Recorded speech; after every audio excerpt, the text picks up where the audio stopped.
After deep discussion, they decided not to bring me to Korea anymore. And yeah, that was the reason why I didn't get through. They asked me to go on a survival show. It was so much to handle. Listen, I was this close to being a K-pop idol as a foreigner. Today I'll be giving you my experience as someone who almost became a K-pop idol and almost debuted. So basically this process started like 2 years ago. 2 years ago I realized I wanted to become a singer or performer, and I really liked K-pop at the time.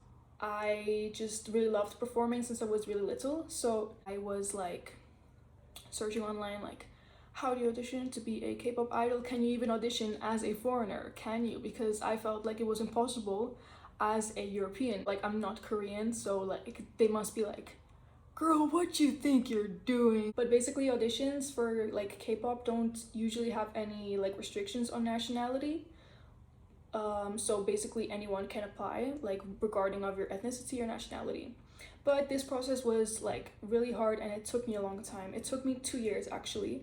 I sent roughly like 90 to 100 auditions for like to get into the K-pop industry. Like it took me 100 auditions to pass and become a trainee to actually train. So basically the process is basically you send an audition and then they send you an email back if they're interested, and then after that, if they're interested, you will have an interview. And basically what I had was the day after I sent my audition, I got an email back that they wanted to have an interview with me. So basically this interview was online and they just asked me to show my singing, my dancing, and they asked me some questions to get to know my personality and stuff like that. And then once I passed that, I had to go to the third round, which was really nerve-wracking, and I had to go to Korea to have an in-person audition. And once you've like finished the in-person audition and you have to pass that round, then you finally become a K-pop trainee.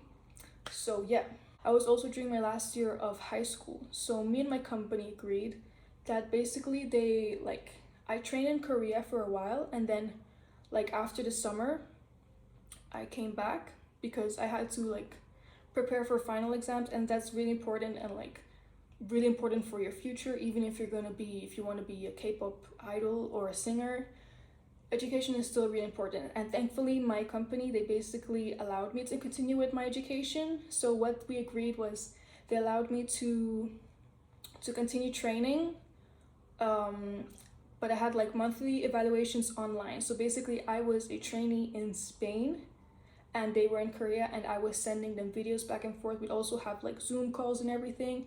They would give me feedback and like just tell me how to improve. And basically the pressure was insane because I was preparing for like, as a student, I was preparing my final exams. Like I was doing IB, which is one of the hardest like diplomas you can get internationally. Like it was tough. Like after school, I would just come home and I have my like own studio. So basically I would practice singing and dancing there.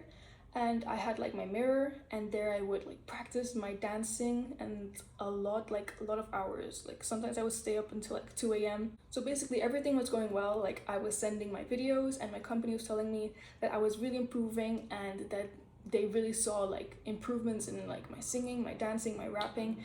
And yeah, they basically told me that like if I keep continuing and improving like this, they will allow me to come back to Korea after I finish my final exams, because I had to take those exams and complete my education before I could go to Korea, because otherwise it would be too stressful, and I'm also a foreigner. So they just allowed me to do it all in Spain, and I'm really thankful about that.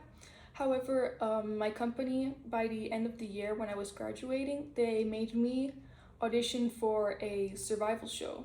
So they applied me as a trainee, they sent my audition tapes, and I did not get into the survival show.